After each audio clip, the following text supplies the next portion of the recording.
UP के सत्ता के संग्राम में आम आदमी पार्टी जहां सरकार बनाने का मंसूबा रखती है, तो ऐसे में वोटर को लुभाने के लिए पार्टी कोई कसर नहीं छोड़ना चाहती। इसी के चलते पार्टी की सूबे में सक्रियता खासा बढ़ गई है। यूपी चुनाव को लेकर पार्टी के प्रदेश सचिव पंकज यादव से ईएनआई संवाददाता ने खास बातचीत की। इस समय हमारे साथ मौजूद हैं आम आदमी पार्टी से प्रदेश सचिव जी श्री पंकज यादव जी। इनसे हम बात करेंगे और जानेंगे कि इस बार उनकी पार्टी किन मुद्दों के साथ जनता के बीच उतरेगी। आइए पंकज जी, आपका स्वागत है ईएनआई न्यूज में। आपकी पार्टी इस बार किन मुद्दों के साथ जनता के बीच उतरेगी? नमस्कार। देखिए, अगर मैं बात करूं कि आम आदमी पार्टी यहाँ पे आपकी मुद्रा पे नहीं, मुद्दों की राजनीति हो रही है उत्तर प्रदेश में। पहले आप देखते थे कि मुद्रा पे सभी पार्टी जात धर्म मुद्रा पैसे देकर मतलब वोट लुभा के लोग वोट डलवाते थे। अब की एक उत्तर प्रदेश में आपको देखने को मिला होगा कि आम आदमी पार्टी जब 300 यूनिट लाइट फ्री देने का ऐलान किया, उसके बाद सभी पार्टियां वही काम करने लगी। आम आदमी पार्टी ने कहा कि हम महिलाओं को 1,000 रुपया हर महीने देने का काम करेंगे, सभी पार्टियां कॉपी करने लगी। आम आदमी पार्टी ने कहा कि हम 10 लाख नौकरी देंगे, दूसरी पार्टियां भी कहने लगी। कहने का मतलब ये है कि आम आदमी पार्टी एक मुद्दे की राजनीति करती है।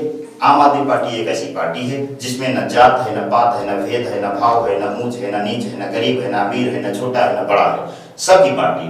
क्योंकि राजा ऐसा होना चाहिए, पार्टी का नेतृत्व ऐसा होना चाहिए, सरकार ऐसी होनी चाहिए जो सबके लिए काम करे, इसमें किसी जात पात के नहीं। उत्तर प्रदेश में क्या होता है अभी तक आप भी जानते हैं, मैं भी जानता हूँ, सभी लोग जानते हैं कि यहाँ पे जिस समाज की सरकार बन जाती है, जिस समाज की पार्टी की सरकार बन जाती है, वो केवल अपने समाज को लेकर चलता है।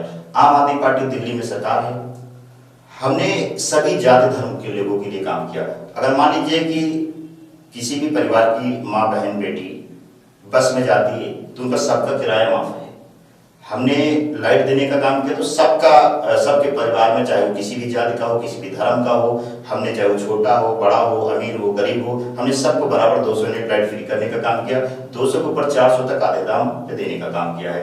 अगर कोई बीमार होता है तो उसमें 5 लाख लगे, 10 लाख लगे, 15 लाख लगे, 20 लाख लगे, तो उसमें दवाई जो हम देते हैं तो सबको बराबर देते हैं, मतलब सबको व्यवस्था बराबर दे रहे हैं।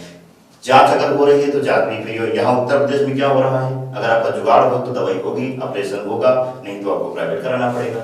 उत्तर प्रदेश में मोदी जी द्वारा, केंद्र द्वारा जो आयुष्मान कार्ड लाया गया था, वो तो हर राज्य। बहुत अच्छा सवाल आपने किया है। आयुष्मान का मतलब समझिए, इन्होंने एक कार्ड बनाया, उसमें आपसे कहा गया कि ऐसा कि अगर आपके पास मोटरसाइकिल है तो आप इसके पात्र नहीं है।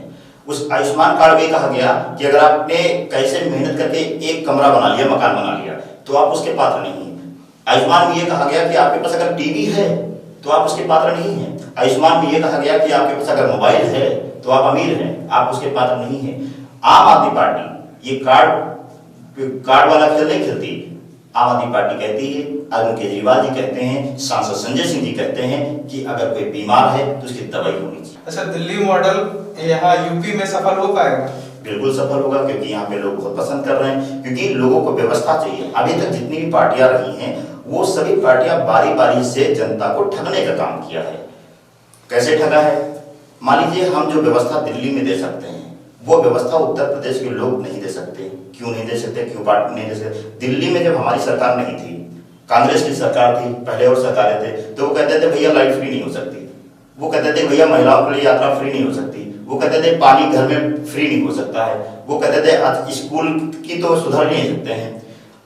वहां की जनता ने, दिल्ली की जनता ने बदलाव किया। आम आदमी पार्टी एक ईमानदार पार्टी को वोट किया, केजरीवाल जी पे विश्वास किया, और वहां पे जब विश्वास किया तो वहां पे केजरीवाल जी ने, आम आदमी पार्टी ने वहां पे बदलाव करने का काम किया। अब उत्तर प्रदेश की जनता विश्वास कर रही है।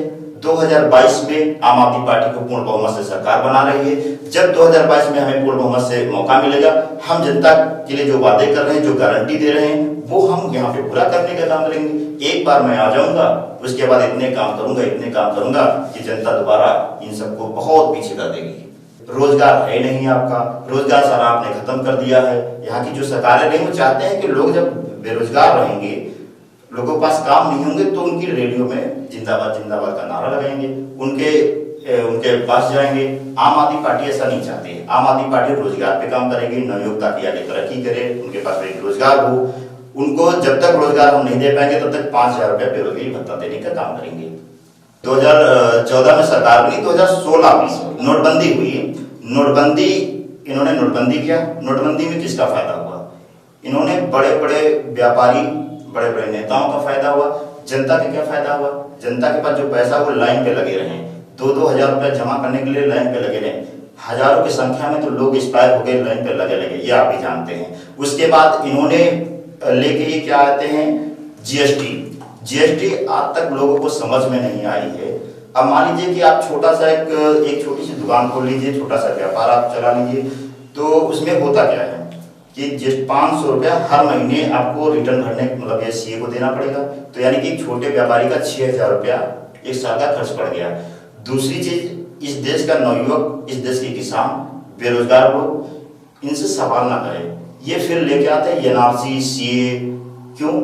ताकि इनसे भाई मुद्दे को ये उलझाते रहेंगे तो आप सवाल नहीं करोगे। ये बोले कि हम पाकिस्तान से हिंदू लाएंगे, बांग्लादेश से हिंदू लाएंगे और यहाँ का मुस्लिम भगाएंगे। भैया क्या है, यहाँ का जो मुस्लिम है क्या वो यहाँ का नागरिक नहीं है क्या? उसने जो है देश की सेवा में योगदान नहीं दिया है? जब उस मुद्दे के बाद एक मुद्दा आ जाता है आपका कोरोना का, एनआरसी सीए का मुद्दा तब खत्म हो जाता है जब कोरोना आ जाता है। कोरोना आया नहीं है, लाया गया है, ये बात आपको समझना पड़ेगा। कोरोना ना पैदल आया है, ना मोटरसाइकिल से आया है, ना बाइक से आया है, ना कार से आया, बड़े बड़े हेलीकॉप्टरों से, जहाजों से आया है।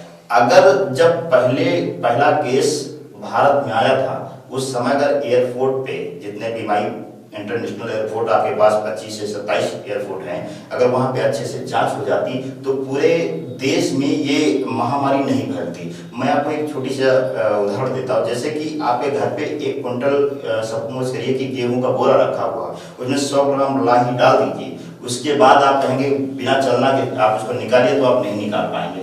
वही हुआ इस देश के साथ में। इस देश को बर्बाद करने के लिए कोरोना की बीमारी फैलती रही और उसके बाद जब पूरा फैल गई तब आपने तुरंत लॉकडाउन कर दिया और कहा कि भैया आप सबके सब बंद, सारे के सारे वहीं स्थगित हो जाओ। उसके बाद ढूंढने में आपके पास व्यवस्था थी नहीं, यानी कि आपके पास मेडिकल व्यवस्था थी नहीं। तो इसलिए इस देश बहुत पीछे चला गया है।